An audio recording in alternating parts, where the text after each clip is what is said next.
Ce sont des toiles que tu as peint avant, pendant ou après ta décision politique? Alors, moi quand je peins, je distingue deux choses. Il y a l'imaginaire et puis il y a la peinture en elle-même. La partie imaginaire, ça a peut-être duré 3 mois, 4 mois, j'ai un carnet de croquis. C'est-à-dire, c'est tout ce que je vois qui m'inspire, qui a une histoire, je fais un croquis.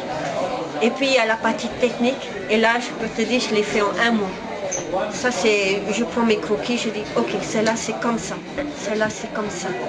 Mais quand tu peins, tu ne peux pas avoir l'imaginaire, c'est très technique, c'est du travail, tu peins du matin. Enfin moi je peins du matin jusqu'à 4 heures parce que ma fille sort de la garderie, je suis disponible. Le week-end, je suis avec elle.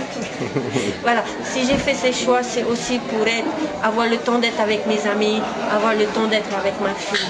Je veux plus, mais ma pyramide aujourd'hui, c'est ma fille, ma famille, mes amis. C'est ça ma pyramide, c'est pas ma carrière, ma fille après ou non. C'est d'abord ma fille, ma famille et mes amis. On retrouve beaucoup des ambiances, des atmosphères de Bobby dans cette exposition. C'est voulu ou c'est des choses qui sont venues naturellement? Quand j'ai fait, ça fait plusieurs années que maintenant que je me documente sur nos vieilles histoires, un peu comme faisait Bobby pour illustrer ses tableaux. Je lis beaucoup, je vais dans les musées, je recherche et j'ai des manuscrits. Et je me suis dit, tout comme Bobby, quelque part il faut continuer son travail de faire connaître.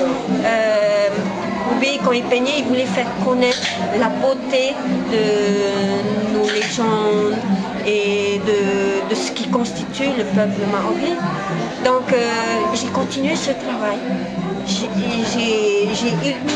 Mes peintures illustrent ce que j'ai lu. Et j'utilise des symboles que j'ai puisés dans mes lectures. C'est dans un but aussi d'éducation.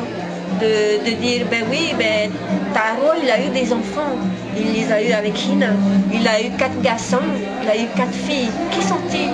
Et aujourd'hui, on oublie tout ça, mais si tu les mets en peinture, les gens ils regardent et disent, mais oui, Hina et Taro, ils ont fait le premier roi de Tahiti. Qui était le premier roi de Tahiti?